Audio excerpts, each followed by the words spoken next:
अष्टम स्कंद चतुर्थ अध्याय। श्रीशुक उवाच तदा देवर्षि गंधर्वा ब्रह्मेशान पुरोगमा मुमुचु कुसुमासारं संसंत कर्म तद्वरी। শ্রী সুখদেব বললেন, হে রাজন, তখন ব্রহ্মা, শঙ্কর প্রমুখ দেবতাগণ, ঋষি এবং গন্ধর্বগণ শ্রীহরির এই কাজের প্রশংসা করে পুষ্পবৃষ্টি করতে লাগলেন। গতদিন আমরা এই পর্যন্ত ছিলাম যখন কুমির যখন হাতিটাকে কামড়ে ধরেছিল, 1000 বৎসর যুদ্ধ হয়েছিল। কুমির জলে শক্তিশালী বেশি, যার যার এরিয়াতে তার শক্তি বেশি, তাই না? যেমন আমরা অনেক সময় ঝগড়া লাগলে এরকম বলি যে যে আমার বাড়ির সামনে যাইস, বিষয়টা এরকম আর কি। জঙ্গলে হাতির শক্তি বেশি আর জলে কুমিরের শক্তি বেশি। 1000 বৎসর যুদ্ধ হয়েছিল। হাতি ভেবেছিল যে আমি একলাই পারবো, অসম্ভবের কিছু না। আমার এই হাতি নরমাল হাতি না, একটা হাতির মধ্যে 10,000 হাতির শক্তি, নরমাল কোনো হাতি না এটা। এবার যখন সে পারছে না, তার আত্মীয় স্বজন, তারও তো পরিবার আছে, তারাও কিন্তু তাকে রক্ষা করতে পারেনি। তখন উনি বুঝতে পারলেন যে না, আমিও রক্ষা করতে পারিনি, আমার পরিজনও আমাকে রক্ষা করতে পারেনি, সুতরাং আমাকে রক্ষা যদি কেউ করতে পারেন একমাত্র ভগবান করতে পারবেন। এটা নিয়ে আমরা গত 5 দিন ব্যাপী এই গজেন্দ্র মুখ্যন লীলা এবং গজেন্দ্র স্তুতি আলোচনা করছিলাম। আমরা এই পর্যন্ত ছিলাম যখন গজেন্দ্র কাতর ভাবে ভগবানকে ডাকতে লাগলেন, তখন ভগবান শ্রীহরি বিষ্ণু উনি এসে উপস্থিত হলেন, গজেন্দ্রকে রক্ষা করলেন কুমিরের কবল থেকে এবং তাকে নিয়ে দিব্যধামে বৈকুণ্ঠে চলে গেলেন। এরপর আমরা যে শ্লোকটা আরম্ভ করলাম, শ্রী সুখদেব বললেন, হে রাজন। সুখদেব প্রভু পরীক্ষিত মহারাজকে বলতে লাগলেন, আমরা জানি ভাগবতের বক্তা হচ্ছেন সুখদেব গোস্বামী আর শ্রোতা হচ্ছেন পরীক্ষিত মহারাজ। সুখদেব গোস্বামী, ওনার সম্বন্ধে আমরা জানি যে উনি হচ্ছেন ভগবান ব্যাসদেবের পুত্র। আর পরীক্ষিত মহারাজ কার কি হন? পরীক্ষিত মহারাজ হচ্ছেন অর্জুনের নাতি। অর্জুনের পুত্রের নাম অভিমন্যু। মহাভারতে দেখছো না অভিমন্যু? এই যে যেখানে এই চক্রব্যূহের মধ্যে ঢুকলো অভিমন্যু, অর্জুনের পুত্র অভিমন্যু। অভিমন্যু যখন এই রণভূমিতে বীরগতি প্রাপ্ত হন, তখন ওনার স্ত্রী ছিলেন গর্ভবতী, তাই না? এই ওনার স্ত্রী উত্তরা দেবীর পুত্রের নাম হচ্ছে কি? পরীক্ষিত মহারাজ। এইগুলি আমাদের মনে রাখতে হবে, জানতে হবে। তাহলে যদি কেউ জিজ্ঞাসা করে, যেমন গীতার বক্তাকে ভগবান আর শ্রোতাকে অর্জুন, তাহলে ভাগবতের বক্তাকে সুখদেব গোস্বামী আর ভাগবতের শ্রোতাকে পরীক্ষিত মহারাজ। আরো শ্রোতা ছিলেন, কিন্তু প্রধান বক্তা প্রধান শ্রোতা থাকেন, তাই না? এবার শ্রী সুখদেব বললেন, হে রাজন, মানে হে পরীক্ষিত, যখন ভগবান গজেন্দ্রকে রক্ষা করলেন, তখন ব্রহ্মা, শঙ্কর মানে শঙ্করকে, কার নাম শঙ্কর? বর্মন ভারত শঙ্কর, মহাদেবের আরেক নাম শঙ্কর। তো এরকম ব্রহ্মা, শঙ্কর প্রভৃতি দেবতাগণ, ঋষি এবং গন্ধর্বগণ। ঋষি মানে মুনি ঋষি, গন্ধর্ব কারা? আমাদের এগুলি জানতে হবে। গন্ধর্ব হচ্ছেন যারা গান করেন, স্বর্গে যারা ভালো গান করেন তাদেরকে বলে গন্ধর্ব। স্বর্গে যারা নৃত্য করেন মেয়েরা, এদেরকে বলে অপ্সরা। হ্যাঁ, তো গন্ধর্বদের স্পেশালিটি হচ্ছে তারা ভালো গান গাইতে পারে, অপ্সরাদের স্পেশালিটি হচ্ছে ওনারা ভালো নৃত্য করতে পারেন। এবার সবাই মিলে ভগবানের উপরে পুষ্পবৃষ্টি করতে লাগলেন, ভগবান আর প্রশংসা করতে লাগলেন যে ভগবান তার ভক্তকে রক্ষা করেছেন। ভক্ত ভগবানের মিলন হলো। স্বর্গে দুন্দুভি নিনাদিত হলো, স্বর্গে বিভিন্ন বাদ্যযন্ত্র বাজতে লাগলো, গন্ধর্বরা নৃত্য গীত করতে লাগলো, ঋষি এবং ঋষি চারণ ও সিদ্ধগণ ভগবান পুরুষোত্তমের স্তুতি করতে লাগলেন, ভগবানের স্তুতি করতে লাগলেন। এদিকে সেই কুমির সেই মুহূর্তেই পরম সুন্দর দিব্য শরীর ধারণ করল। কুমিরটা যখন কুমিরের মুখটাকে বিদীর্ণ করা হলো চক্রের দ্বারা, ভগবান করলেন, তখনই সেই কুমিরটা একটা দিব্য দেহ ধারণ করলেন, একটা দেবতার দেহ। হ্যাঁ, এই কুমির পূর্বজন্মে হুহু নামে এক শ্রেষ্ঠ গন্ধর্ব ছিল। অর্থাৎ আমরা দেখব এই হাতিটা এবং কুমিরটা আগের জন্মে কে ছিলেন।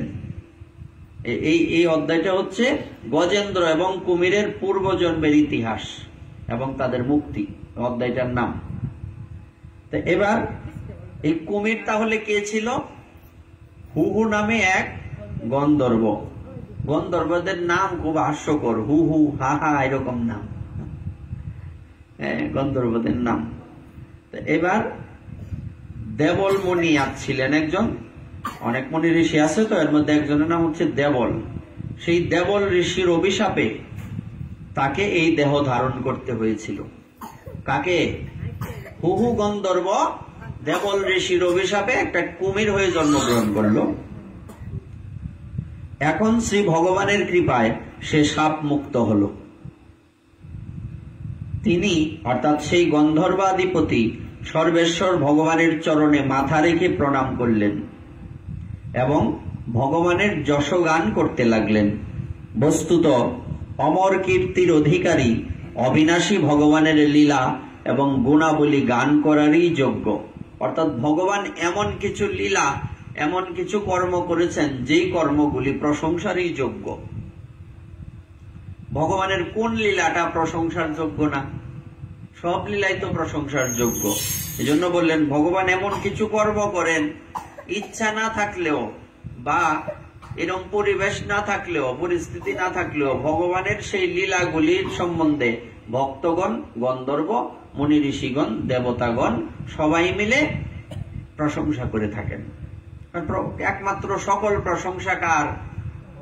ভগবানের। আমাদের কোনো প্রশংসা পৃথিবীতে নাই। এজন্য বলা হয় যে তোমার যত ক্রেডিট সবকিছু কাকে দিতে হবে? ভগবানকে দিতে হবে। রবীন্দ্রনাথ ঠাকুরের সুন্দর একটা কবিতা রয়েছে, আমার যত বিত্ত প্রভু, আমার যত বাণী, সব দিতেই হবে জানি। অর্থাৎ আমার যা কিছু আছে সবকিছু কার? ভগবানের।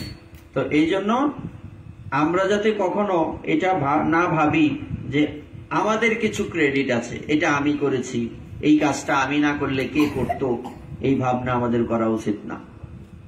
কারণ আমি আপনি না থাকলেও পৃথিবী চলবে, আমি আপনি না থাকলেও জগতের কোনো হানি।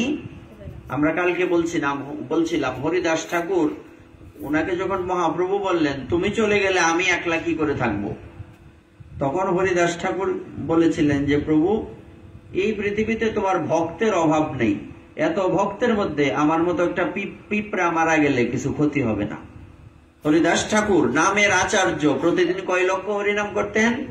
3 লক্ষ হরিনাম করতেন, মাসে 1 কোটি, তার মানে 3 লক্ষের বেশি। 30 দিনে 90 লক্ষ, আরো 10 লক্ষ বেশি কিনা, তার মানে 3 লক্ষ করলে তো 1 মাসে 1 কোটি মিলে না, তার মানে বেশি করতে হতো। এই জন্য উনি এত নাম করতেন বলে ওনাকে নামের আচার্য বলে। আচার্য শব্দের অর্থ গুরু, নামের গুরু উনি। কারণ এত নাম আর কেউ করতে, এত নিষ্ঠা ভরে আর কেউ করতে পারবেন না, অসম্ভব। প্রতিদিন 3 লক্ষ হরিনাম করা, এই 8 মালা করলে, ওই যে মাতাজি বললেন 8 মালা করছি, আরেকদিন 4 মালা হয়। আর 1 লক্ষে কত মালা হয়? 64 মালা। 3 লক্ষে কয় মালা? 3 × 18, 180, আর হচ্ছে 192 মনে হয়, 364, তাহলে 192 মনে হয়। 192 মালায় হয় 3 লক্ষ জপ। তো এটা কি কোন সাধারণ মানুষের দ্বারা সম্ভব? 1 লক্ষ জব যারা করে এরা সারাদিন জব করে আমার সময়ের সাথে দইরা পারে না। অর্থাৎ একমাত্র যারা সর্বত্যাগী, যাদের সংসারের কোনো টান্ডা নাই, এরা সর্বত্যাগী, এই তারাও 3 লক্ষ করতে পারে না সবাই। তো এই হরিদাস ঠাকুর উনি এত নামের আচার্য, উনি এত প্রভাবশালী, উনার ভজন, উনার ভক্তি, উনি সাক্ষাৎ ব্রহ্মা। উনি বলছেন আমি একটা ফিফরার মতো না। আর আমরা ফিফরাতে খারাপ পরিস্থিতি আমাদের। আমরা নর্দমার কীটের মতো, এরপর আমরা মনে করি আমরা অনেক কিছু। এটাই হচ্ছে আমাদের সমস্যা। তাই আমরা যাতে কোনো প্রশংসা, নিজের প্রশংসা নিজে না করি, অন্যের মুখের থেকে প্রশংসা শুনবার আশা। আমরা কিন্তু প্রশংসা শুনলে আনন্দ, এই বাবারে বাবা, হাজার হাজার মানুষের মধ্যে যদি কারো নাম পাঠের মধ্যে কেউ বলে এই আমার নামটা কইছে রে, মুখের মধ্যে একটা হাসি হয় কিনা। কিন্তু যে কোনো ভাবে মানে প্রশংসা যাতে আমরা কারোর থেকে আশা না করি। আমরা কি আশা করব? বরং নিন্দা আশা করা উচিত। কেন বলছি? এটা আবার কেমন কথা? বলছে আমি, তুমি নিন্দা কর, তাহলে কি নিন্দাজনক কর্ম তুমি করবা? বলছে না, আমি নিন্দাজনক কর্ম করব না, কিন্তু কেউ যদি অনর্থকই আমার নিন্দা করে আমি খুশি। বলছে তুল্য নিন্দা স্তুতির মৌনী। ভক্তের বৈশিষ্ট্য কি? গীতাতে ভগবান বললেন ভক্তের বিশেষ বৈশিষ্ট্য হচ্ছে ভক্ত নিন্দা করলেও ফিরে তাকাবে না, প্রশংসা করলেও আনন্দে নাচবে না। এটা হচ্ছে ভক্তের বৈশিষ্ট্য। কাজেই নিন্দা করলে আমাদের খুশি হওয়া উচিত। কেন? আমরা একটা কবিতা পড়ছিলাম না, নিন্দুকেরে বাসি আমি সবার চেয়ে ভালো, নাকি? এরকম একটা কবিতা আছে, কিন্তু যে কবিতাটা বর্তমানে সারাংশের মধ্যে, সারমর্মের মধ্যে ইয়ে হয়, যে এটা সারমর্ম লেখো, নিন্দুকেরে বাসি আমি সবার চেয়ে ভালো। পরের লাইনটা খেয়াল নাই। মানে পরের লাইনের মূল উদ্দেশ্য হচ্ছে এই নিন্দুক হচ্ছে আমার আধার ঘরের আলো। নিন্দুক যে ব্যক্তিটা, কারণ সে যখন আমার নিন্দা করবে, এই নিন্দা করলে আমার পাপের বোঝাটা সে নিল, তাহলে সে আমার কৃপা করলো কিনা। এবং নিন্দা করার জন্য আমার মনের মধ্যে একটা ইয়ে আসবে যে না, সে আমার সমালোচনা করে। এমন কোন কর্ম করা যাবে না যাতে লোকে আমার সমালোচনা করে। প্রশংসার আশা নয়, আমরা যাতে নিন্দার আশা করি। তারপর ভগবানের কৃপাপূর্ণ স্পর্শে তার কুম্ভীর রূপী গন্ধর্বরাজের সমস্ত পাপ তাপ নষ্ট হয়ে গেল। কুমির তো এবার একটা সুন্দর আগের দেহটা, আগের জন্মের দেহটা প্রাপ্ত করলো। তখন তার সমস্ত পাপ তাপ নষ্ট হয়ে গেল। কেন আমাদের পাপ নষ্ট হবে? কিভাবে? বলছি ভগবানের স্পর্শে। ভগবানকে কি আমরা দেখতে পাই? বা ভগবান কি আমাদের সবাইকে দর্শন দেন, সবাইকে স্পর্শ করবেন না? তাইলে এখানে যে বলা হলো যে ভগবানের কৃপাপূর্ণ স্পর্শে, বলছে ভগবানের স্পর্শ বলতে আমরা যখন ভগবানের কোনো কর্ম করব তখন আমরা হয়তো বুঝতে পারি না। ভক্তগণ অনুভব করতে পারেন যে আমি এখন মন দিয়ে ভগবানের সেবা করলাম, তখন মনের অবস্থাটা কেমন থাকে, মনের মধ্যে তখন কি কাজ করে, যে আমি মনটা দিয়ে, একদম মন প্রাণ দিয়ে, অন্য কোথাও মন না দিয়ে ভগবানের জন্য একটু কাজ করলাম, তখন কেমন মনটা কেমন লাগে? আনন্দ লাগে না? এইটাই ভগবানের স্পর্শ। কারণ এত সহজ না তো, ভগবান তো মামার বাড়ির আবদার না, বললেই পাওয়া যাবে। ভগবানের দর্শন আজও হয়, ভগবান আজও ভক্তদের দর্শন দেন, কিন্তু দর্শনটা কখন পাবো আমরা? যখন 100-র মধ্যে 100 নাম্বার পাবো। পরীক্ষায় লিখলাম 33-এ পাস, ব্যবস্থা নাই, 99 পাইলেও ভগবানের দর্শন হবে না। 99 পাইলে, 50-এ 60, 70 পাইলে আমাদের এই পৃথিবীতে কিছু ইয়ে হইতে পারে, যে হ্যাঁ ভক্ত মানুষে বলতে পারে, কিন্তু 100-তে 100 পাওয়ার আগ পর্যন্ত ভগবানের দর্শন হবে না। বিসিএস ক্যাডার কি সবাই হইতে পারে? বিসিএস ক্যাডার হওয়া কঠিন, তেমনি ভগবানের দর্শন পাওয়া কঠিন। এরকম মহাপুরুষগণ রয়েছেন যারা ভগবানের দর্শন করেছেন, করছেন, আর পরেও করবেন। ভগবানের দর্শন হয়। কাদের হয়?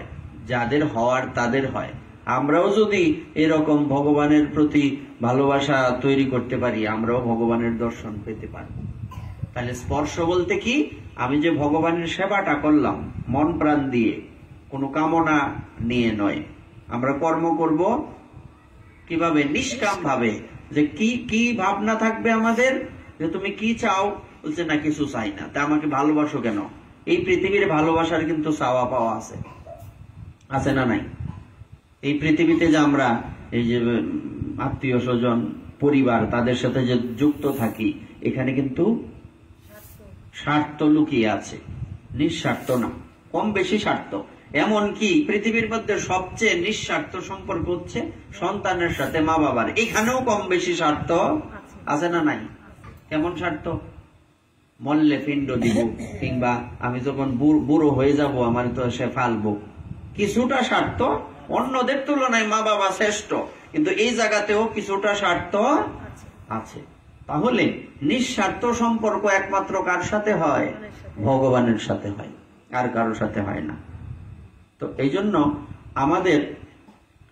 আমরা যখন কর্ম করব ভগবানের, যে আমি তোমাকে ভালোবাসি, আচ্ছা ভালোবাসো বুঝলাম, কেন ভালোবাসো?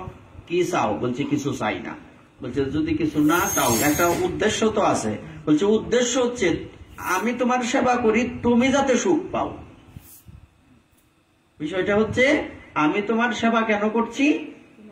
তোমার সুখের জন্য। সেবা কেন? তোমার সুখের জন্য। এখন তোমার যদি সুখ না হয়, এটা তোমার সেবা হবে না। তা এই জন্য বলছে ভালোবাসো কেন? বলছে ভালো লাগে তাই ভালোবাসি, কারণ নাই। তোমাকে ভালোবাসি, যে কেন ভালোবাসো? ভালো লাগে তাই ভালোবাসি, উদ্দেশ্য নাই কোনো। কিছু পাবো, লোকে প্রশংসা করবে, এই জন্য ভালোবাসা না। ভক্ত হওয়া কিন্তু মানুষের প্রণাম পাওয়ার জন্য না। মানুষে প্রণাম করে, মানুষে ভক্ত মনে করে, এটা হচ্ছে আনুষঙ্গিক বিষয়, এটা তাদের ব্যাপার। কিন্তু ভক্ত হওয়ার উদ্দেশ্য কিন্তু, যেমন একজনকে বলতে শুনলাম, বলছে আমার ছেলেটা গুরুদেবের সাথে থাকে, গুরুদেব গেলে গা তো সেই গুরুদেব হইব। হ্যাঁ, এই চিন্তা যারা আছে এরা কোন সময় ভক্ত হইতে পারতো না। এই চিন্তা কখনোই আসবে না। আসবে কি? ভক্ত হওয়ার গুরুদেব হওয়া এক জিনিস না। যখন তুমি শ্রেষ্ঠ ভক্ত হবে, আচ্ছা ফুলের মধ্যে মধু হইলে কি ফুল গিয়া ঘরে ঘরে বলে বেড়ায়, আয়ো গো মৌমাছি ভ্রমর, আমার মধ্যে মধু হইছে, এরা বলে বেড়ায়? অটোমেটিকই সেই মধুর ঘ্রাণে মৌমাছি ভ্রমর তারা চলে আসে, পুষ্পের মধ্যে মধু, সেই মধু হয়েছে, সেই মধুর ঘ্রাণে চলে আসে। হ্যাঁ, তেমনি তুমি ভক্ত হইলে তোমাকে গুরুদেব হওয়ার জন্য শিষ্য খুঁজতে হবে না। বর্তমানে যেটা টেন্ডেন্সি চলছে, কার থেকে বেশি শিষ্য কে করবে? আপনাদের আশীর্বাদে আমাদের মাথায় এসব কাজ করে না, করলে হাজারো শিষ্য আমাদের হইতো। এখন শিষ্য করার ধান্দাই মাথাত নাই, এমনি সারা জগৎ বাবা ডাহে যথেষ্ট। আর এই শিষ্য করার কইরা বাবা শুনতে হবে না নাকি? কেন কথাটা বলছি? তবে তার মানে কি এই গুরু হওয়া উচিত না? হ্যাঁ, যখন গুরু কখন? আজকে একটা পোস্ট দেখলাম, একজন ভক্ত পোস্ট করলেন, যখন কেউ শাস্ত্রের নিয়ম যথাযথ পালন করবে তখন সে ভক্ত। আর যখন সে ভক্ত হওয়ার পরে ভগবানের গুরু কালে দীক্ষা দিলেই গুরু হয় না। ভগবানের যে ভজনের শিক্ষা, এই শিক্ষা দেওয়াটাও তো গুরুদেব। গুরুদেব কি? এক গুরুদেব। গুরুদেব দীক্ষা গুরু, শিক্ষা গুরু, বিদ্যা গুরু, অনেক গুরু আছেন। তীর্থ গুরু, কেউ আপনাকে তীর্থে নিয়ে গেলেন, ইনিও তো আপনার গুরু। তার মানে একটা দিক বিচার করলে আমরা পাই জগতের সবাই আমরা একে অপরের গুরু, আমরা একে অপরের শিষ্য। কি প্রমাণ? কি কারণ? একটা গাছের থেকেও তো আমাদের শিক্ষার আছে, শিক্ষার আছে না? গাছের থেকে কি আমরা কিছু শিক্ষা পাই না? আচ্ছা বৃক্ষের থেকে আমরা কি শিক্ষা পাই?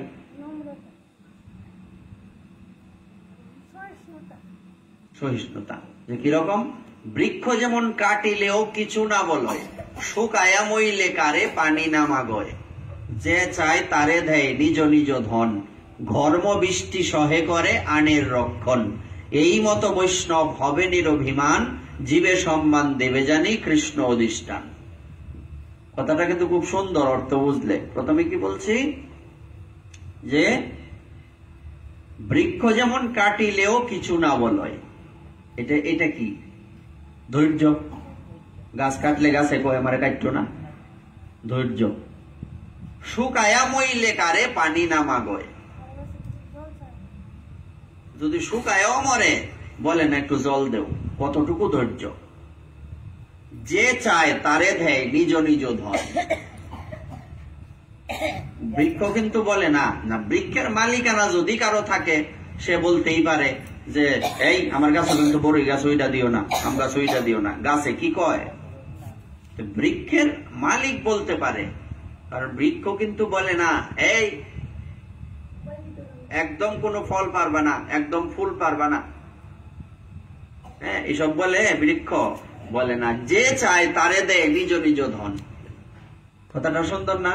যে চায়, এটা সুর থাকুক, দান্দাল থাকুক, বাটপার থাকুক, ভক্ত থাকুক, অভক্ত থাকুক, নারী পুরুষ বালক বৃদ্ধ, যে চাইব সে ইচ্ছা করলেই বৃক্ষ থেকে ফল পাতা। বৃক্ষের কোন কোন জিনিসটা কাজে না লাগে?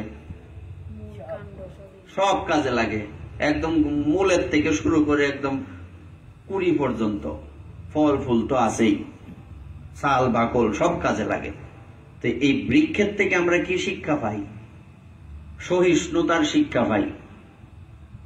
হ্যাঁ, তাহলে বৃক্ষের থেকে যদি শিক্ষা আমরা লাভ করতে পারি,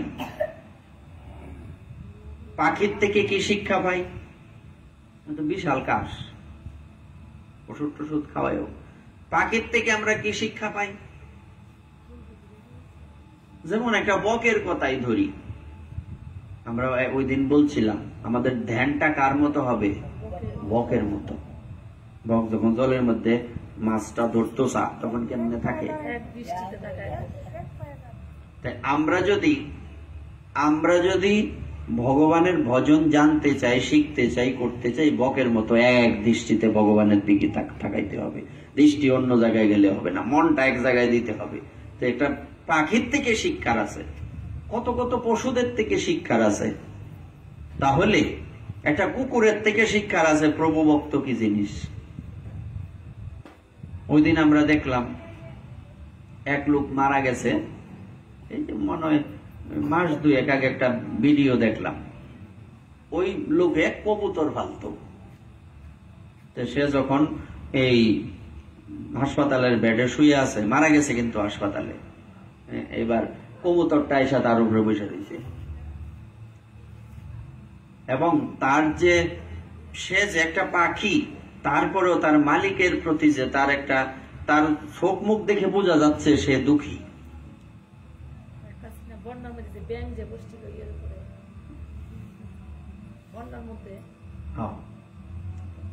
তারপরে এই কুকুরের তো কথাই নাই। একটা কুকুর, এই এক ব্যক্তি আর কি চাকরি করে, তো এক জায়গায় যে চাকরি করে, এবার চাকরি করতে গিয়ে এই এক স্টেশনের মধ্যে ছোট্ট একটা বাক্সে একটা কুকুরের বাচ্চা পাইছে, কুকুর শাবক। সে ভাবলো এটা এনে পয়রা রয়েছে, আমি বাড়িতে নিয়ে ফালি। বিদেশিরা তো আবার কুকুরের প্রতি একটা আলাদা আকর্ষণ, এটা আবার আমরাও শিখতেছি। কুত্তা লইয়া করে বিছনাথ ঘুমান আছে না নাই? আরে বাবা রে বাবা, মা বাপের খাওয়ার খবর নাই, কুত্তা ফালে। হ্যাঁ, মানে কুকুর পালন করো, কুকুর ঘরে থাকবে কেন? ঘরে বিছানায় থাকবে কেন? কুকুর স্পর্শ করলে তো তোমার স্নান করতে হবে। ভগবান, তুমি অপবিত্র। কুকুরের শরীরে লোম টোম এই সেই কত কিছু আছে। কুকুর পালন করবা, কুকুরের আলাদা ঘরেরও ব্যবস্থা করতে পারো, সমস্যা নাই। কিন্তু কুকুর ঘরে নিয়া বিছানায় নিয়া অত মাখামাখি তো ভালো না, এত ভালো না। হ্যাঁ, কুকুর তোমার বাড়িতে থাকবে, সে তুমি তাকে খাবার দিবা, তোমার দায়িত্ব, কিন্তু তার প্রতি আসক্ত হওয়া যাবে না। কিন্তু বর্তমানে এই টেন্ডেন্সিতে দেখা যায়, গ্রামে এখনো ঠিক মতো আসেনি, শহরে ঘরে ঘরে কুত্তা ফালে, বিদেশি কুত্তা আছে না নাই? এইসব বিধান আমাদের শাস্ত্রে নিষেধ। ভাগবতে লেখা আছে গাধা, কুকুর এইসব ফালা নিষেধ। কোনদিন যদি সময় হয় আমরা ভাগবতের যে কোন জায়গাটায় আছে যে কোন কোন কোন কোন প্রাণী পালন করা যাবে, কোন কোন প্রাণী পালন করা যাবে না। যেমন পালনের মধ্যে লেখা আছে শুধু গাভী পালন করতে পারেন আপনি। গাভী হচ্ছে পবিত্র, গরু পালন করো, গোপালন, গোমাতার সেবা করো। যেমন বলছে একটা আমাদের সমাজে একটা কথা প্রচলিত আছে, কি জানি, এই কি কি প্রাণী আছে, ছাগলের না, ছাগলের কেশ, চুল লাস্টে, মানে কবুতরের বাউ, মুরগি হাঁসের পা, মুরগির রা, কবুতরের বা, ছাগলের কেশ, এই 3 গড় থাকলে কৃষ্ণ ভক্তি শেষ। বুঝছো? 3 না 4 রয়েছে বোধ হয় নাকি। তাইলে এইসব হাঁস, মুরগি, এই ছাগল, তারপরে এই কবুতর টবুতর এইসব পালনের ইয়ে নাই, এইগুলি অপবিত্র করে বাড়িঘর। কিন্তু গরু পালন করলে কি হয়? পবিত্র করে। আমাদের একমাত্র গো পালন করার বিধান রয়েছে।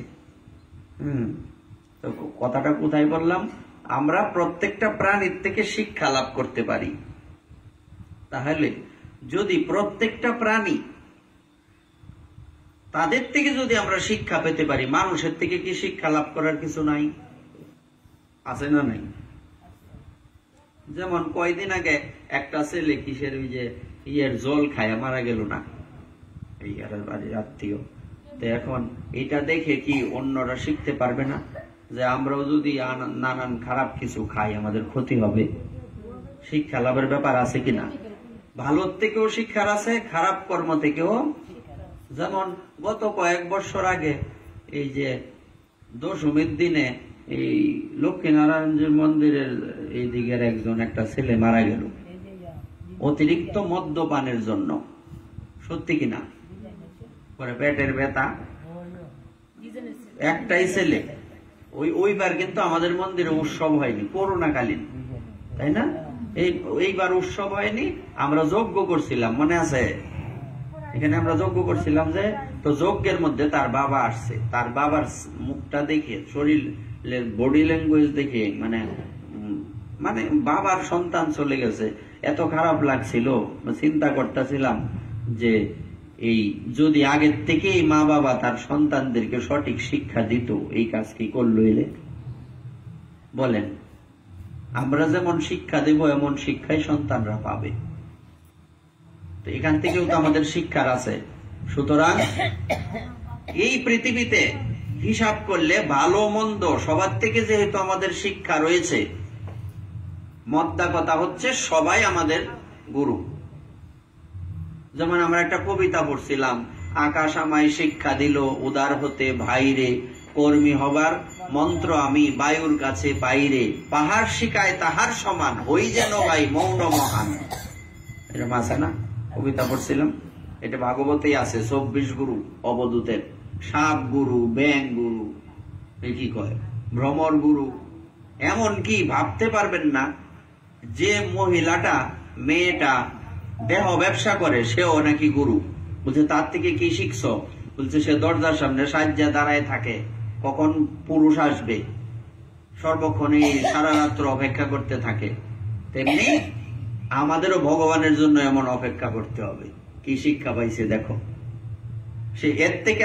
যেহেতু একটা যে মেয়েটা আমাদের সমাজের সবচেয়ে কি বলে নিকৃষ্টই তো বলি, সেই মেয়েটার থেকে পর্যন্ত আমাদের শিক্ষা আছে।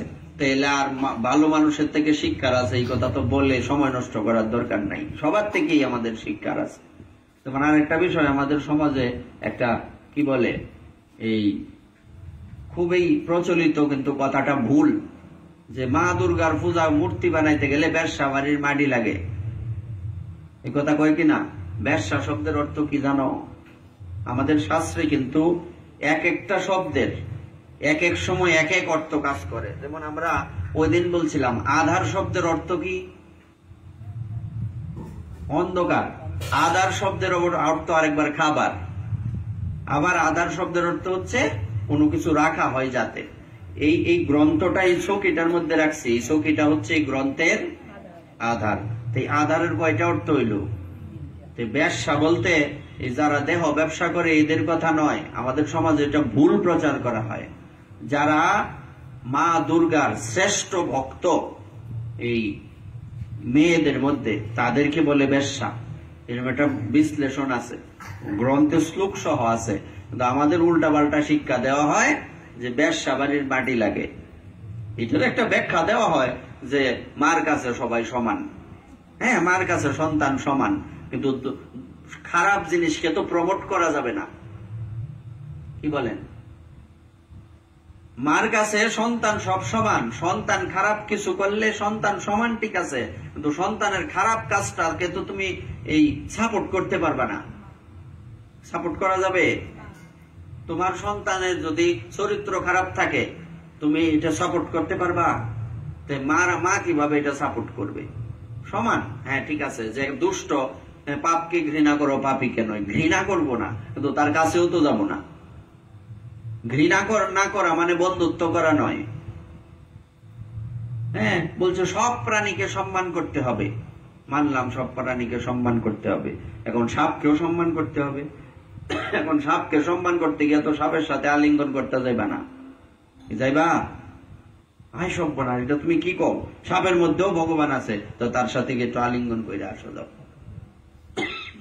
তদ্রূপ সম্মান করো, দূর থেকে প্রণাম করো সবাইকে, কিন্তু সঙ্গ সবার করা যাবে না।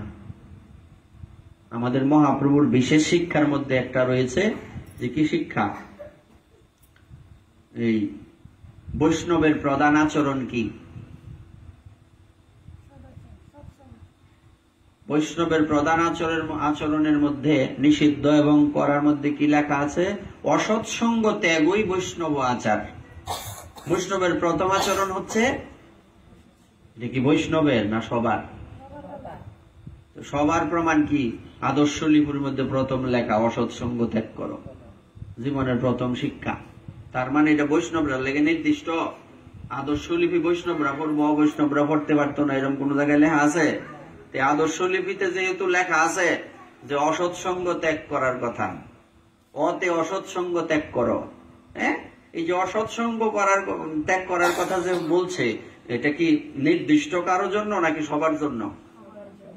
সবার জন্য যদি হয় তাহলে অসৎসঙ্গ আমরা ত্যাগ করব, অসৎ কাজকে কি আমরা এই সাপোর্ট করতে পারবো? কখনোই সাপোর্ট করা যাবে না। তাহলে ব্যবসা বাড়ির মাটি মানে এই যারা দেহ ব্যবসা করে এই তাদের বাড়ির মাটি না। যারা বিশেষভাবে মাতৃ সাধনায় শ্রেষ্ঠত্ব অর্জন করেছেন, সেই সাধী কার বাড়ির মাটি লাগবে মার পূজা করতে? আজকে নতুন শিখো, তোমরা তো শুনছো ব্যবসা বাড়ির মাটি লাগে। তো ব্যবসা মানে এই ব্যবসা না। আধার যেমন শুধু অন্ধকারই না, আধার যেমন শুধু খাবারই না, আধার বলতে কিছু রাখার জিনিসও বটে, তেমনি ব্যবসা মানে তারাই না, এই ব্যবসার আরো অর্থ দাঁড়ায়। সুতরাং সবার থেকে শিক্ষার আছে বটে, কিন্তু অন্যায় কাজকে সাপোর্ট করা যাবে না। যেমন আমরা দেখি দুর্ভাগ্য এবং দুঃখজনক বটে, অত্যন্ত দুঃখজনক, শুধু দুঃখজনকই না, আমরা দেখি যে এই ছেলে মেয়েরা যদি ভক্তিপথে আসতে চায়, ভজন করতে চায়, মা বাবা বাধা দেয়, কিন্তু মক্কায় নাচলে বাধা দেয় না। এইসব মা বাবাদের কি পৃথিবীতে থাকার অধিকার আছে? আপনারা বলেন, অধিকার আছে? গলায় কলস বাইন্দা গাঙ্গ ডুববা মরণ উচিত এইগুলির। এই যে হইছে এই জিনিসের কুলাঙ্গার, এই জন্ম দিছে কটি কুলাঙ্গার। সূত্রা গাছের তে সূত্রা হইব, আম হইতো না। সুতরাং কখনোই ছেলে মেয়েদেরকে এই কাজে সাপোর্ট করবেন না, যে এই আচ্ছা যাক পূজা ফালি আছে, পূজা ফালির মধ্যে গিয়া এই কয়দিন আর কাইতে থাকুক গা, এরকম মা বাবা আছে কিনা? 90 জনই এরকম এই পাড়ার মধ্যে। আছে না? কয়জন? 90 জন। হ্যাঁ হ্যাঁ, আমি একটু কমাই কইলাম। 90 জন মা বাবা এরকম। তারা, তাদের সন্তান খারাপ হবে না?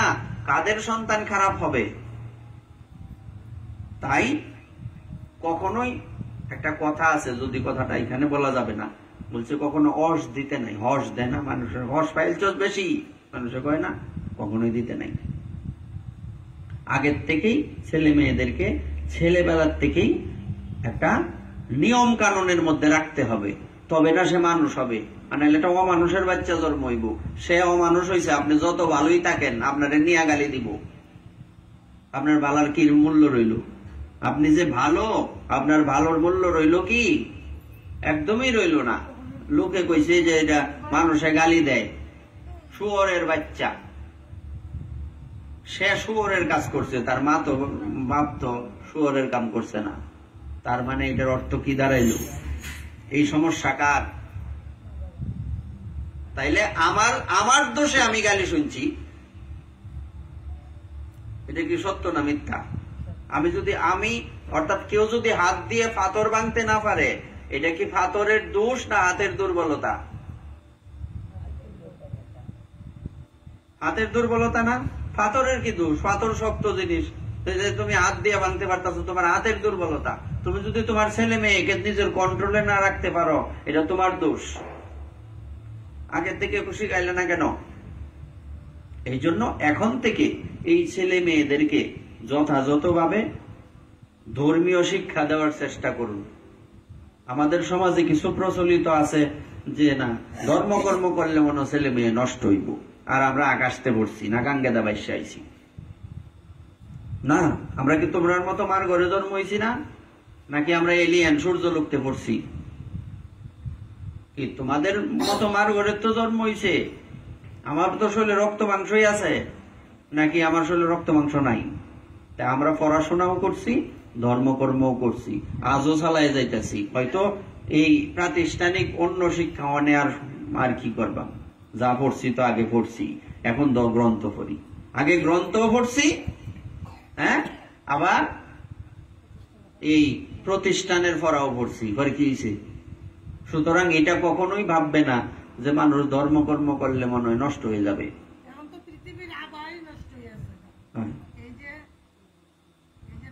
মোবাইল টাচ, এই জন্য এখন আমাদের এই বিষয়গুলি কিন্তু মাথায় রেখে চলতে হবে।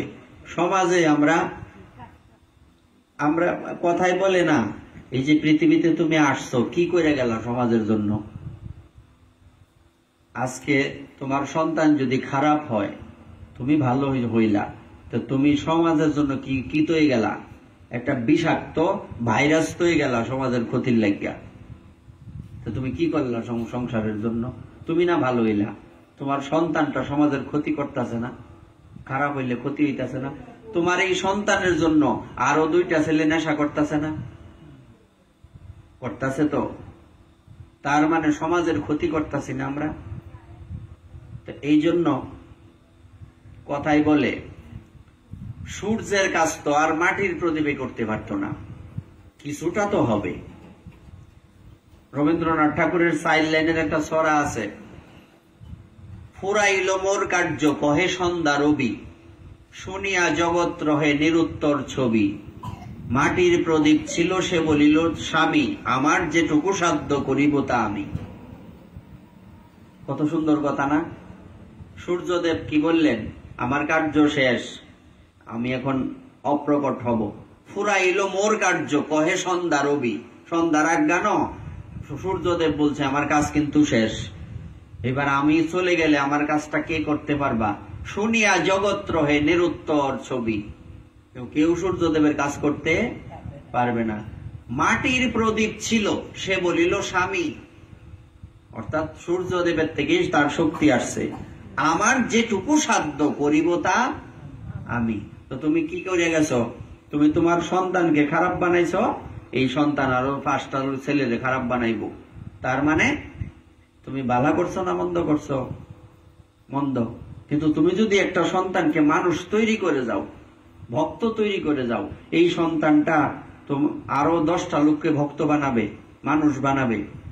তখন জগতের লোক যখন তোমার সন্তানের প্রশংসা করবে, এই প্রশংসা কার উপরে পর্যবসিত হবে? তোমারই প্রশংসা করা হবে, কারণ তোমার রক্তের থেকেই সে আসছে। সন্তানের প্রশংসা মানেই মা বাবার প্রশংসা, ভক্তের প্রশংসা মানেই ভগবানের প্রশংসা, ছাত্রের প্রশংসা মানেই শিক্ষকের প্রশংসা। কত সুন্দর আমাদেরকে ভগবান আমাদের সমাজটাকে কত সুন্দর তৈরি করে দিয়েছেন, কিন্তু আমরা সেই সমাজটাকে নোংরা করে ফেলছি। আমরা কি করি? আমরা এটা গুরুত্ব দেই না।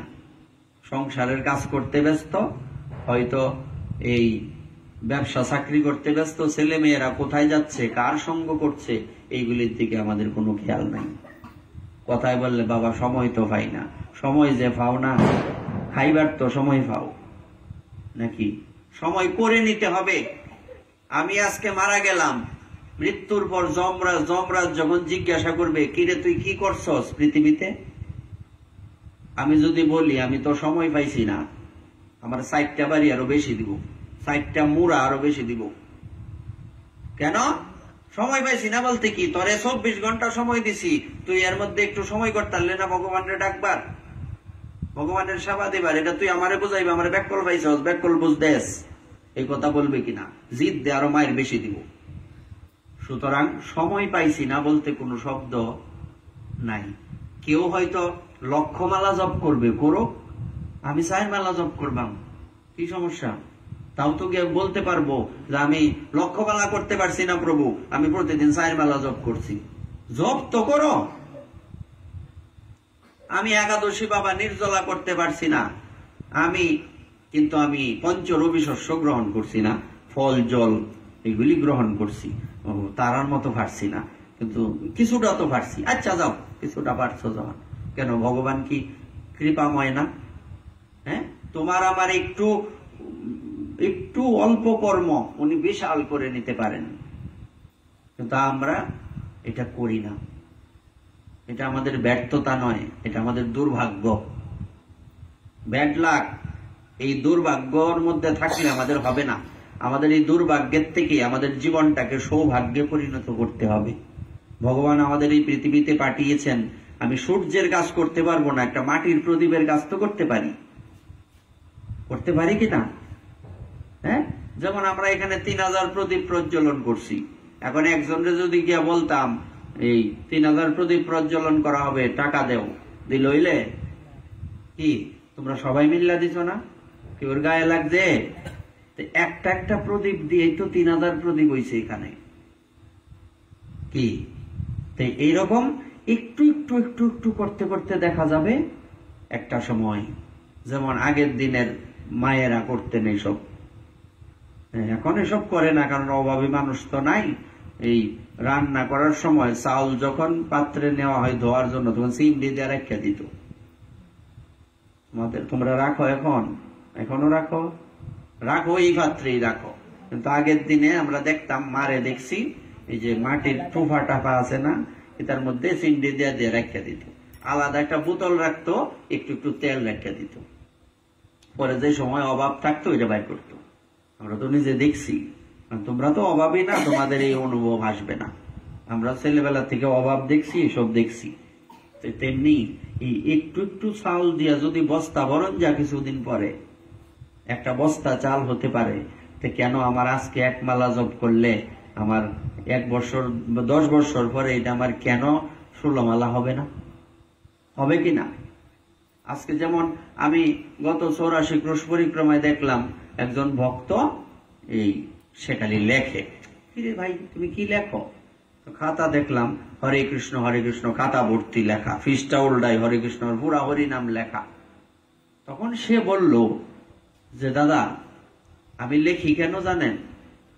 আমি যেমন আমরা জানি পড়ার থেকে লেখা 1 বার লেখা 10 বার পড়ার সমান। আমাদেরকে এইসব শিক্ষা দেওয়া হতো। তো তুমি 1 মালা জপ করতেছ না, তুমি 1 মালা জপ করার পাশাপাশি প্রতিদিন 5 বার করে যদি হরি নামটা লেখো, এই লিখতে লিখতে লিখতে লিখতে একটা সময় দেখা যাবে না এই পুরো খাতাটা, ডায়েরিটা ভর্তি হয়ে গেছে। কতগুলি হরিনাম হবে তোমার সারা জীবনে? কতগুলি ডায়েরি হবে? ভজন করতে বেশি কষ্ট করতে হয় না, বুদ্ধিমান ব্যক্তির পরিশ্রম কম লাগে। তুমি প্রতিদিন কেউ 2 পৃষ্ঠা 3 পৃষ্ঠা লিখবো, তুমি প্রতিদিন অর্ধেক পৃষ্ঠা লেখো। তুমি প্রতিদিন এরকম সংকল্প করো না, আজকের থেকে আমি এই 5 বার করে হরিনাম লিখবো, যে কোনো সময়, সকালে হোক, বিকালে হোক, দুপুরে হোক। হরে কৃষ্ণ কৃষ্ণ কৃষ্ণ হরে হরে, হরে রাম রাম রাম হরে হরে। এইটা 1 বছরে কতগুলি হবে? 5 গুণ 365। ভজন কিন্তু বেশি কঠিন না। আজকে তুমি প্রতিদিন 2 মালা করো, এই 2 মালা 365 দিনে কয় মালা হবে? অনেক মালা হয়ে যাবে। হরিদাস ঠাকুর প্রতিদিন 3 লক্ষ হরিনাম করতেন, মাসে 1 কোটি। সারা জীবনে কত হরিনাম করেছেন উনি? আমরা হয়তো এটা পারবো না। উনি হচ্ছেন সূর্য, উনি সূর্যের মতোই কাজ করতে পারবেন। আমরা সূর্য না কেউ, আমরা ছোট্ট একটা মাটির প্রতীক। যে ভগবান সারা পৃথিবীকে আলোকিত করেন, যেই ভগবান এই জগতের মধ্যে আমাদেরকে এত কৃপা করেছেন, সেই ভগবানের সামনে আমরা একটা প্রদীপ দেখিয়ে ভগবানকে সন্তুষ্ট করব, এটা হাস্যকর না? সূর্যদেবের সামনে আমরা প্রদীপ দিয়ে আরতি করি, একটা দিক বিচার করলে এটা কি হাস্যকর? এটা কোনো কথা হইল? যিনি সারা জগৎকে আলোকিত করে তার সামনে তুমি একটা প্রদীপ দেখাইতেছ। কিন্তু ভগবান তো আমাকে একটা প্রদীপ দেখানোর ক্ষমতা দিয়েছেন, আমি কেন দেখাবো না? এই যে একটা দামোদর মাস যাচ্ছে, আমরা প্রতিদিন একটা করে প্রদীপ সবাই দেয়। এখন আপনারা ভক্ত দেন, কিন্তু আমরা কথাগুলি কেন বলছি? আমরা এই প্রদীপের মধ্যে যাতে সীমাবদ্ধ না থাকি, সব দিকে আমরা এটা বিস্তার করতে পারি না। হ্যাঁ, যা আমি আজকে হরিনাম করি, আমি যদি আরেকজনকে বলি হরিনাম করো, হ্যাঁ, সে যদি আমার কথায় হরিনাম করে, তাইলে এই একজন বাড়ল কিনা? ভগবানের ভক্ত বাড়ল কিনা? দল ভারী হইল কিনা? আবার সে আরেকজনকে গিয়ে বলবে। এরকম ভাবে দেখা যাবে এই এরিয়াতে সবাই হরিনাম করে। ভগবান তো শুধু এই এরিয়ার মধ্যে, এই পশ্চিম পাড়ার মধ্যে আমারই রাখছে না প্রচার করার জন্য? তোমাদের রাখে নাই? হ্যাঁ, সবাইকে রাখছে। আমার গুরুদেব যতটুকু প্রচার করছে, আমি কি ততটুকু করতে পারবো? সম্ভব না। আমি যতটুকু করতে পারবো তা হয়তো আমার শিষ্যরা আর একটু কম করব, করতে তো হবে, তাই না? তুমি একলা একলা জপ করলা, জগতের কি হইল? এই জন্য বলছে উচ্চ সংকীর্তনে পর উপকার করে। কেউ হরে কৃষ্ণ মনে মনে জপ করলে তার কৃপা হবে। মৃদু স্বরে জপ করলে আশেপাশে কাছাকাছি যারা আছে তারা শুনে কৃপা হবে। উচ্চ স্বরে হরিনাম করলে আশেপাশে যারা শুনবে, যাদের কর্ণে হরিনাম প্রবেশ করবে, সবার মঙ্গল হবে। খালি গলায় পাঠ করলে এই এরিয়াতেই শুনবে, যে আর এই বক্সটা থাকাতে আর একটু দূরে শুনে, আর বড় বক্স থাকলে আরো দূরে শুনবে। যেমন নন্দন দা আমারে ওই দিন বলছেন যে আমি তো এই টাইমে আসতে পারি না, আমি ওইদিকে মেডিসিনও বানাই, হাটও শুনি, সাউন্ড ওই পর্যন্ত যায়। তাইলে দেখুন, আমাদের হয়তো প্রত্যেকের আশেপাশের সবার হয়তো এই আসরে আইসা ভাগবত শ্রবণ করা উচিত। সবাই নানান কাজে ব্যস্ত থাকার জন্য আসে না, কেউ গাফিলতি করে আসে না, বা অনেকের মধ্যে অনেক কিছু সেন্টিমেন্ট কাজ করে, আসে না। কিন্তু আমাদের লক্ষ্য কি? যে এই সাউন্ড সিস্টেমে যারা আসে না তাদের কান পর্যন্ত যাক। হ্যাঁ, তাদের কান পর্যন্ত হরি কথাটা যাক, যে একটা লাইনও যদি কারো মনের মধ্যে গেঁথে যায়, তখনই তো আমার জীবনটা সার্থক।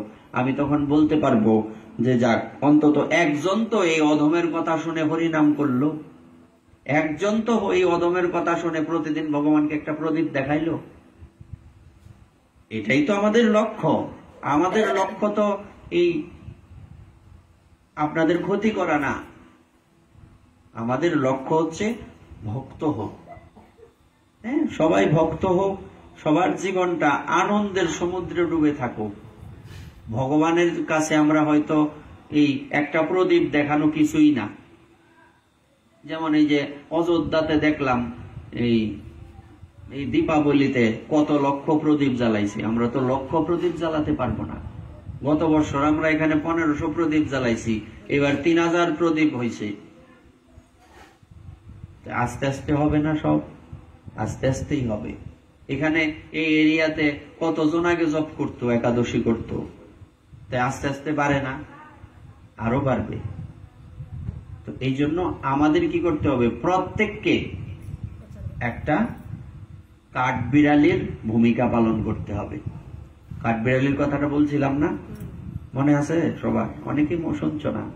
কাঠবিড়ালির ঘটনা হচ্ছে এই যে যখন সেতু বন্ধন করা হচ্ছিল, বানররা সেতু বানতাছিল না সমুদ্রের উপরে, তখন সকলে হনুমান, বান্দরেরা, সবাই বানর টানর, জাম্বুবান, সুগ্রীব, সবাই মিলে হনুমানজি, জাম্বুবানজি, সুগ্রীবজি, ওনারা একদম গাছ পাথর পাহাড় বড় বড় বিয়ে আইনা ফালাইতেছে সেতুতে।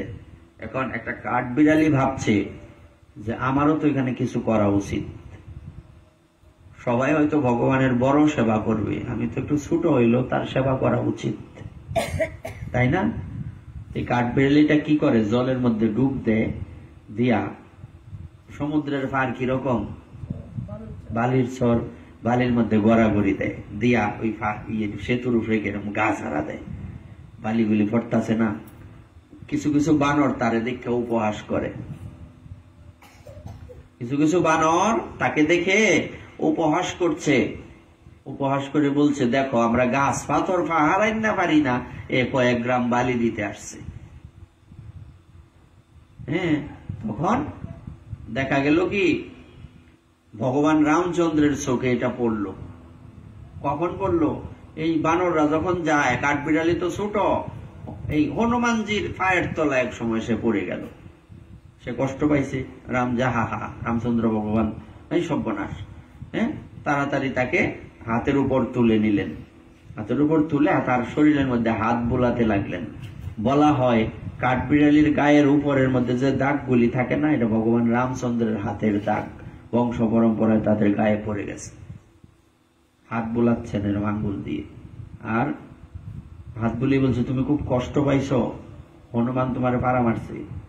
বলছে, প্রভু হনুমানজি যদি আমার উপরে পাহা না দিত, আমি কি তোমার খুলে উঠতে পারতাম? কি কথা! এটাই বাস্তব। এটা দিয়ে আমরা কি শিক্ষা পাই? ভক্তের চরণ ধুলি যদি আমাদের মস্তকে না পড়ে, আমরা ভক্ত হতে পারবো না। নিষ্কিঞ্চনা নাম বৃণীত যাবৎ। কে বলছিলেন এই কথা? এটা প্রহ্লাদ মহারাজ ওনার পিতা হিরণ্যকশিপুকে বলছিলেন, পিতাশ্রী যতদিন পর্যন্ত ভক্তের চরণ ধুলি অঙ্গে মাখা না যাবে, ততদিন পর্যন্ত ভগবানের ভক্তি জাগ্রত হবে না।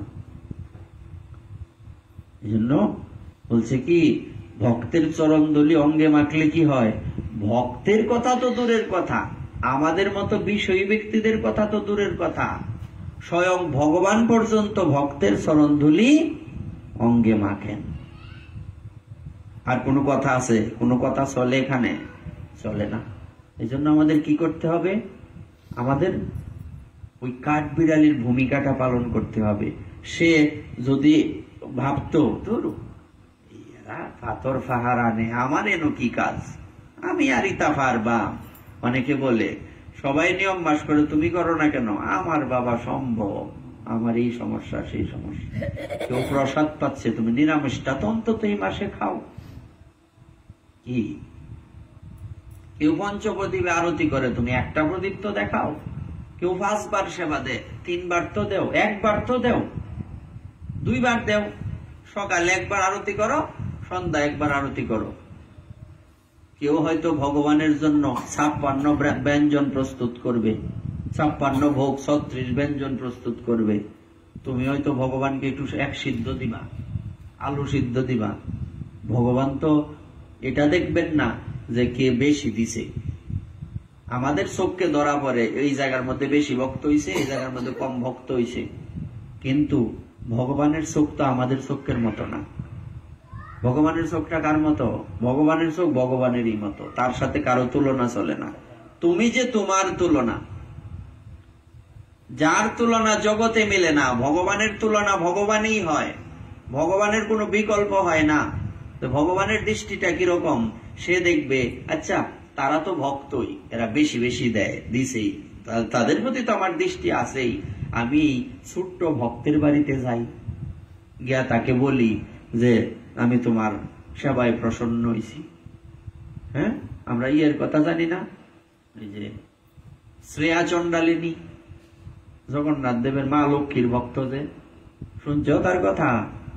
চণ্ডালিনী বা চণ্ডাল জাত আর কি। এবার তৎকালীন সময় তো ব্রাহ্মণের প্রভাব বেশি ছিল, চণ্ডালের পূজার কোনো অধিকার ছিল না। এবার এক চণ্ডালিনী, তার নাম শ্রেয়া, শ্রেয়া চণ্ডালিনী, শ্রেয়া গিয়ে ব্রাহ্মণের কাছে বলছে যে ঠাকুর মশাই, আমার না মা লক্ষ্মীর পূজা করতে খুব ইচ্ছা করতেছে, আমার একটু বিধান দেবেন যে কি কি করতে হয়, কিভাবে কি আনতে হয় আমার বাড়িতে, যদি আপনি একটু, তোমার সাহস তো কম না, তুমি চণ্ডাল হয়ে মা লক্ষ্মীর পূজা করতে চাও, তোমার এই সাহস কে দিল? ঠাকুর মশাই আমার যে খুব ইচ্ছা হয়েছে। ঠাকুর মশাই তার 2-3 কিল দিয়া দিছে, মাইট দিয়া দিছে, 2-3 জনে মিল্লা। সে কাঁদতে কাঁদতে বাড়িতে আসছে যে আমি কত অভাগিনী, হ্যাঁ, সাক্ষাৎ ভগবতীর পূজা আমি করতে পারবো না। উনি চিন্তা করলেন ঠিক আছে, ঠাকুর মশাই যখন আমার বাড়ি আসবে না, আমি নিজে নিজে একটা ছোট্ট মূর্তি তৈরি করব। মেয়েরা তো নিজেরা এমনিও না পারলে অনেক কিছুই পারে, মায়েদের একটা স্পেশালিটি থাকে, পুরুষরা যেটা পারবে না মেয়েরা নর্মালি এটা পারে, এটা ভগবানের একটা বিশেষ অবদান। দেখুন আমাদের সনাতন ধর্মেই মায়েদেরকে বিশেষ সম্মান দেওয়া হয়েছে, আজীবন লেডিস ফার্স্ট। বর্তমান সময়ে নারী অধিকার নিয়ে কথা বলে আমাদের গ্রন্থে আগেই বলা আছে। এই জন্যই সর্বপ্রথম এই রাধারানীর নামই আগে করা হয়, কৃষ্ণের নাম আগে করা হয় না। করা হয় কি, কৃষ্ণ রাধা কেউ কয়, তুমি কয়ে দেওয়া মানুষে আসবো, এই নিয়ম কই পাইলে? কৃষ্ণ রাধা এটা মিলছে কোনটা? রাধা কৃষ্ণ, কৃষ্ণ রাধা, এটা কোন হইল? রাধা কৃষ্ণ। তা আমাদের সমাজে নারীদেরকে কার সম্মান দেওয়া হয়? দেবীর সম্মান দেওয়া হয়। তোমরা ঘরের মধ্যে এক একজন রমণী না, তোমরা এক একজন ঘরের মধ্যে সাক্ষাৎ লক্ষ্মী। এই দৃষ্টি সবার নাই। যারা প্রকৃত ভক্ত এরা চতুর্দিকে যায়, দেখে মেয়েদের দেখলে সাক্ষাৎ মনে হয় সব লক্ষ্মী। হ্যাঁ, এটাই দৃষ্টি। এবার শ্রেয়া চণ্ডালিনী ভাবছেন আমি নিজে নিজে একটা মূর্তি তৈরি করব, করে মায়ের পূজা করব। আমি হয়তো অন্যদের মতো বেশি কিছু দিতে পারবো না, তা আমি কখনো কখনো ভক্তদের মুখে শুনি, ভক্তরা কি বলেন যে সাক্ষাৎ দেবী ভগবতী, ভগবান সেই উনি নাকি একদম খুব কমে অল্পতে প্রসন্ন হয়ে যান। যেমন মহাদেবের একটা বেলপাতা দিলেই খুশি, ভগবান বিষ্ণুর কাছে একটা তুলসী দিলেই খুশি, হ্যাঁ, আর কিছু লাগে না। হ্যাঁ, তেমনি কি করলেন, উনি এই ভেবে যে ভক্তরা বলে যে সেবা একটু করলেও নাকি ভগবান সন্তুষ্ট হন, দেখি আমার মনে যখন ইচ্ছা জেগেছে ভগবতীর সেবা করব, দেখি ভগবতীর দৃষ্টি এই অধমের প্রতি পড়ে কিনা, এই অভাগিনীর প্রতি পড়ে কিনা। উনি কি করলেন, নিজে নিজেই সুন্দর করে একটা ছোট্ট মা লক্ষ্মীর বিগ্রহ প্রস্তুত করলেন। প্রস্তুত করে এবার ঘরের মধ্যে সুন্দর আলপনা দিলেন। আশেপাশে অন্যরা অত মার প্রতি ভক্তি না। চণ্ডাল মানে কারা? যারা নিয়ম কানুন মানে না, নানান তা বেশি বেশি আবর কাপড় খায়, মানে জানি তো আমরা সব। তো সুতরাং এই এক বাড়ির মধ্যে, এই বাড়িটা আমার একদম লক্ষ্মীমন্ত বাড়ি, সুন্দর আলপনা দিয়েছেন। সকালবেলা মা বেরিয়েছেন, লক্ষ্মী দেবী, সাক্ষাৎ লক্ষ্মী দেবী বেরিয়েছেন সকালবেলা। হ্যাঁ, দেখি তো কোন বাড়িতে ঢুকা যায়।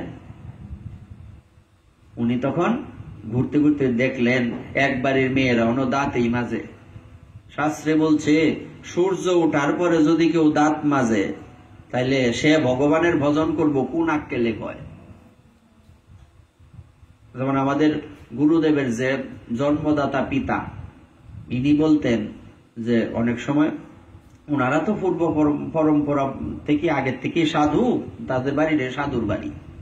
তো এবার এই উনি রাত্রের 2টা নাই 3টা নাই, উনি যখন উঠতেন আমাদের গুরুদেব তখন ছোট, দরজার সামনে গিয়ে হরে কৃষ্ণ একবারে যদি উত্তর না দিতেন উনি রাগ হইতেন। অত ঘুম কেন তোমার, কিভাবে ভজন করবা? যারে ডেকে ঘুম ভাঙাতে হয় সে গোবিন্দের ভজন করবে কোন আক্কেলে কয়? ডাক্কা যারে ঘুম ভাঙানি লাগে তার ভগবত ভজন হবে না। এত ঘুম কিসের? হ্যাঁ, এইরকম মা লক্ষ্মী দেখলো দাঁতেই মাঝে, বেলা হয়ে গেছে দাঁতেই মাঝে, আর এক বাড়ির কোনো খবর নাই।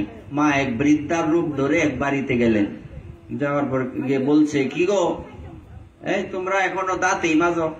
হ্যাঁ, আজকে লক্ষ্মী পূজার দিন, তুমি আজকে দাঁতেই মাজো, এটা কোনো কথা হইলো?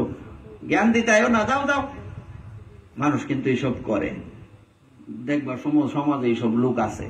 হ্যাঁ, তুমি যখন একটা ভালো কিছু শিক্ষা দিতে যাইবা, জ্ঞান দিতে আইসো, তুমি করো তোমারটা, তুমি লয়ে ফেরা দাও, আমরা এইটা পারতাম না, আছে না নাই?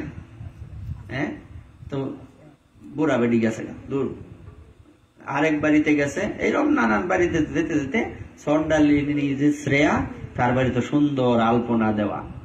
লক্ষ্মী দেবী কোন ঘরে যা? অপরিষ্কারের ঘরে লক্ষ্মী দেবী যাইতো না। তুমি মুরগি ফালবা, কৈতর ফালবা, ছাগল ফালবা, এই ঘরে থরি লক্ষ্মী দেবী আইব? আগে কইছিলাম না কেন নিষেধ? কারণ সাক্ষাৎ ভগবান ভগবতী কোন ঘরে যাইব? পরিষ্কার ঘরে যাইব। কৈতরের পাও, কৈতরের বিষটায় ঘর ভর্তি, আপতক্ষণ পর উড়া মারে, শৈল বাতাস লাগে, কি একটা লক্ষ্মী পানা। হ্যাঁ, এই ছাগলের এই চুলে ভর্তি, কি একটা অবস্থা। হ্যাঁ, ছাগলের বিষটার গন্ধ ঘরে তাহন জানা। হ্যাঁ, এইগুলি ভক্তদের শোভা দেয় না। তার প্রশ্ন করতে পারো, গরুরও তো বিষটার গন্ধ আছে, যেটা পবিত্র। গরুর বিষটার মধ্যে কি থাকে? গোবরে কি থাকে? লক্ষ্মী দেবী থাকে। বলছে প্রমাণ কি? শুনো, দেখবা এই অনেক সময় এই চিত্রপটের মধ্যে বা মোবাইলে টিভিতে দেখা যায় গরুর সারা শরীরে দেবদেবী। দেখছো এরকম কোন জায়গা? দেখছো এরকম একটা চিত্রপট আছে না? এনো এক দেবী, এনো এক দেবতা, সারা শরীর ভর্তি। এইবার লক্ষ্মী দেবী গিয়া মা ভগবতী এই যে সুরভি, সমস্ত গাভীদের মার নাম কি?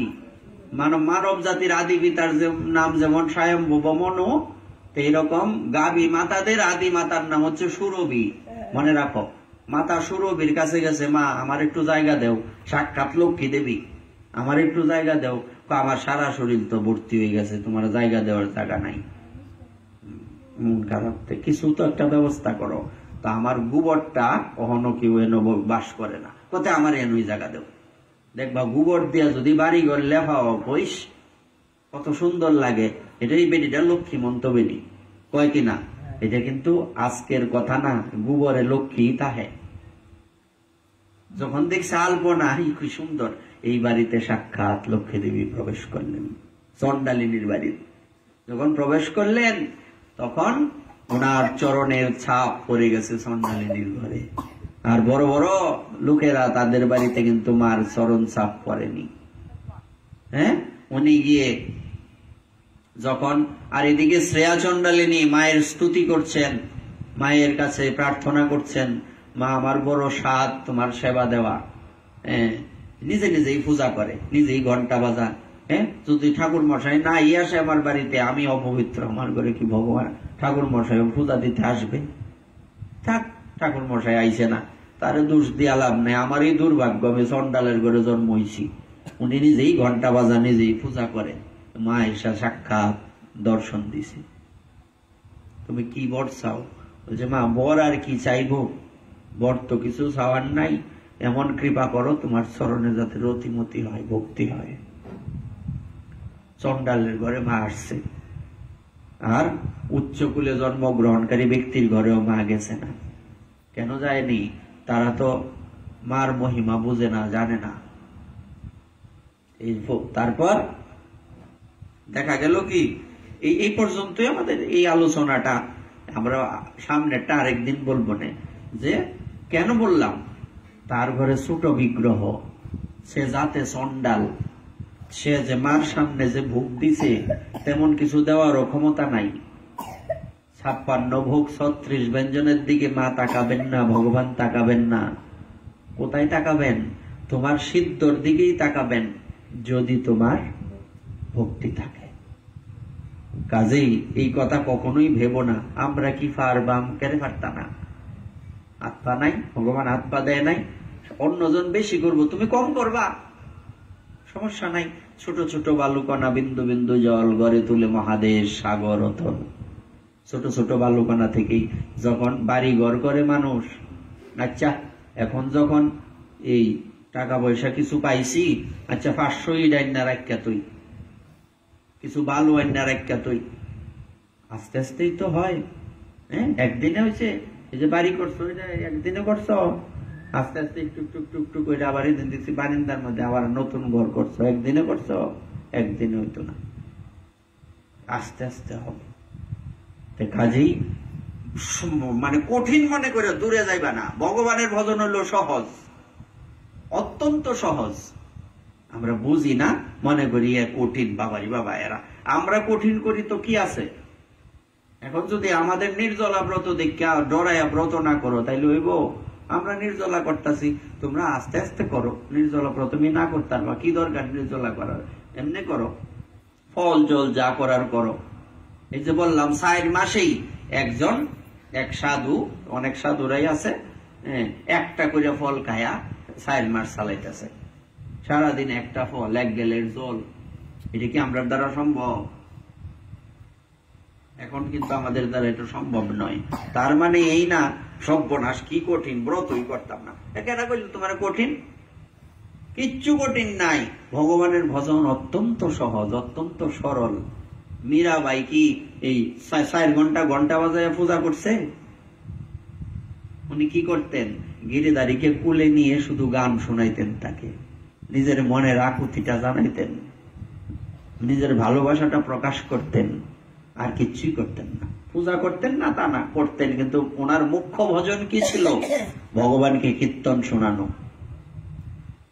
হাজার হাজার কীর্তন উনি লিখে গেছেন, যেগুলি আমাদের এক একজনের কণ্ঠের হার সদৃশ, একে আমাদের মস্তকে হৃদয়ে থাকার মতো কথা। হ্যাঁ, কত সুন্দর সুন্দর কথা। মেরে তো গিরিধর গোপাল দোসর না কই, এটা হিন্দি কীর্তন আছে। বলছে আমার গিরিধর গোপালেই আমার হৃদয়ে আছে, দুসরা আমার হৃদয়ে, দ্বিতীয় আর কেউ আমার হৃদয়ে নাই। কত সুন্দর কথা। মেরে তো গিরিধর গোপাল দোসর না কই, দোসরা দ্বিতীয় কোনো নাই। সুতরাং যদি আমরা এটাকে কঠিন ভাবি তাইলেই কঠিন, সহজ ভাবলেই সহজ। দেখছো একটা লাইনের থেকে কত কথা বলতে হয়েছে। আমরা কোন অবধি ছিলাম? যে ভগবানের কৃপাপূর্ণ স্পর্শে সেই কুমিরের সমস্ত পাপ নষ্ট হয়ে গেল। আমরা বলছিলাম ভগবানের স্পর্শ কি সবার হবে, কখন হবে, কিভাবে হবে, এইটা ব্যাখ্যা করতে গিয়ে আমাদের এত কথা চলে আসছে। হ্যাঁ, সমস্ত পাপ তাপ তার নষ্ট হয়ে গেল। তিনি ভগবানকে পরিক্রমা করে তার চরণে প্রণাম করে সকলের সামনে নিজ লোক গন্ধর্ব লোকে গমন করলেন। কে? ওই যে হুহু গন্ধর্ব কুমিরটা। হ্যাঁ, গজেন্দ্র ভগবানের স্পর্শ লাভ করে অজ্ঞানের বন্ধন থেকে মুক্ত হয়ে ভগবানের সদৃশ রূপ লাভ করে পীতবসন চতুর্ভুজ মূর্তি ধারণ করলো। কি বুঝলা? আগে আছেন হাতি, এখন কি হয়েছে? ভগবান বিষ্ণুর মতো 4 হাত, চতুর্ভুজ রূপ ধারণ করছে। বৈকুণ্ঠে যারা আছে সবার চতুর্ভুজ। দেখলে চিন্তা না, কেনা ভগবান বিষ্ণু, এরা ভগবান বিষ্ণুর ভক্ত। হঠাৎ করে দেখলে বুঝতা না। অর্থাৎ বৈকুণ্ঠে যারা থাকে সবাই কার মতো? বিষ্ণুর মতোই দেহ প্রাপ্ত হয়েছে। এই হাতিরও চতুর্ভুজ বিষ্ণু ভগবানের মতো রূপ হয়ে গেল। তারপর এই গজেন্দ্র পূর্বজন্মে দ্রবিড় দেশের পাণ্ডব বংশের রাজা ছিলেন। তার নাম ছিল ইন্দ্রদুম্ন। বুঝছো? তিনি ভগবানের শ্রেষ্ঠ উপাসক ও যশস্বী ছিলেন। শ্রেষ্ঠ উপাসক ছিলেন, শুদ্ধ ভক্ত ছিলেন। যশস্বী মানে তার নাম খুব ছিল, আরে অমুক জায়গা তত বড় ভক্ত আছে। একবার রাজা ইন্দ্রদুম্ন রাজ্য ত্যাগ করে মলয় পর্বতে বাস করছিলেন। তিনি তপস্বীদের মতো বেশ গ্রহণ ও জটা ধারণ করেছিলেন, মানে মুনি ঋষির মতো বেশ ধারণ করেছিলেন। একদিন তিনি স্নান করে মৌনিব্রতী হয়ে একাগ্র চিত্তে ভগবানের পূজা করছিলেন। একদিন মৌনব্রত করি না আমরা অনেক সময়, মৌনিব্রত হয়ে একান্ত চিত্তে এই আসনে বসে ভগবানের জপ ধ্যান করছিলেন, পূজা করছিলেন। সেই সময় দৈববশে মহাযশস্বী অগস্ত্যমুনি তার শিষ্যদের নিয়ে সেখানে উপস্থিত হলেন। অগস্ত্যমুনি এখানে এসে উপস্থিত হয়েছে। মুনি দেখলেন রাজা প্রজাপালক পালন ও গৃহস্থচিত অতিথি সেবাদি ধর্ম ত্যাগ করে তপস্বীদের মতো মৌন ব্রত গ্রহণ করে একান্তে নিবিষ্ট চিত্তে উপাসনায় রত রয়েছেন। সেই জন্য তিনি রাজা ইন্দ্রদুম্নের প্রতি ক্রুদ্ধ হলেন।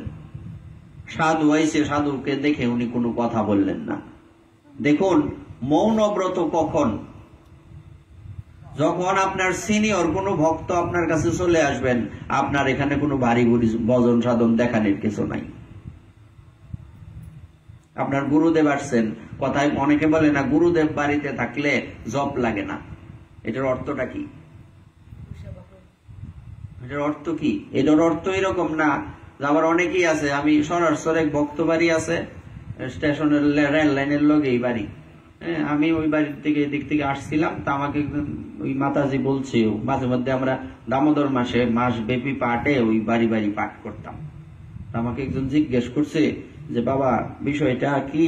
অনেকে যে বলে যে ভগবানের না এই, আমি জিজ্ঞেস করছি তোমরা জপ করো না? ও না, জপ করি না। কেন? আমাদের বাড়িতে সারা বছর ওই গুরুদেব থাকে, সারা বছর গুরুদেব থাকে, জপ করো না কেন? কোন গুরুদেব বাইর থাকলে না জপ করো নাই। অর্থটা কেমন ভাবে দিছে? তো তোমার বাড়িতে সারা জীবন ওই গুরুদেব থাকে, তো তুমি জপ করতা না? তুমি কি 24 ঘন্টায় গুরুদেবের সেবা করো? না, এটা তো করি না। শুধু কতক্ষণ করো? মধ্যে মধ্যে দেখা হয় না, এমন দিন যা এরম আক্কেল তুমি। অর্থাৎ গুরু সেবা করতে গিয়ে যদি তুমি সময় না পাও, জপ করার কোনো দরকার? বলছে তুমি গুরু সেবা করতে গিয়ে যদি তুমি জপ করতে না পারো, আহ্নিক করতে না পারো, তাইলে মুনি ঋষিগণ তোমার জপটা করে দেবেন। এটা হইল সূত্র। তুমি গুরু সেবা করো না, ফিকির সাদের কপাল মন্দ, গুরুর সাথে নাই সম্বন্ধ। দিনে একবার দেখাই হয় না, বাড়ির মধ্যে ঘর করে গুরুদেব তাহে দেখা তুমি জপ করো না, এটা কোনো কথা হইল? ও বাবা, এটা তো চিন্তা করছি না আগে। জপ করবা? আচ্ছা কালকে তো করবা। বিষয়টা হচ্ছে গুরুদেব বাড়িতে থাকলে জপ করতে না, এটা আমরা ভুল ভাবে নেই। আমি গুরু সেবা করতে গিয়ে যদি সময় না পাই, তাইলে জপ সংখ্যা না করলেও সমস্যা নাই, কিন্তু সময় আছে আমি জপ করতাম না, এটা হবে না। যখন গুরুদেব বাড়িতে চলে আসবেন তখন গুরু সেবার দিকেই মন থাকবে, তখন মৌন ব্রতের কোনো ভিত্তি। অগস্ত্যমুনি কি কোনো সাধারণ ব্যক্তি? উনি সাধু। সাধু বাড়িতে আসছে, ওনার সামনে উনি সাধুর লগে কথা কয় না, বই রয়েছে আসনের মধ্যে। আত্মীর মতো বই রয়েছ, আত্মীর মতো চলতেছ, যা আত্মীয় জায়গা, অভিশাপ দিছে। বুঝছ? সেই জন্য তিনি ইন্দ্রদুম্নকে অভিশাপ দিলেন, এই রাজা গুরু জনাদির থেকে শিক্ষা গ্রহণ করেনি, অহংকারের বশবর্তী হয়ে পর উপকার না করে নিজের ইচ্ছা মতো কাজ করছে। বোঝা যাইতেছে না কথাগুলি? ব্রাহ্মণকে অপমান করছে, এর বুদ্ধি হাতির মতোই জড়, সুতরাং এ সেই ঘোর অজ্ঞানময় হস্তিজনিতেই জন্ম লাভ করুক, এ অভিশাপ দিল। তো শ্রীমন মহাপ্রভুর কৃপা হলে আমরা এর পরবর্তী অংশ আগামীকাল আস্বাদন করব। সকলের চরণে প্রণাম জানিয়ে আজকের এই ভাগবতের এখানেই বিশ্রাম।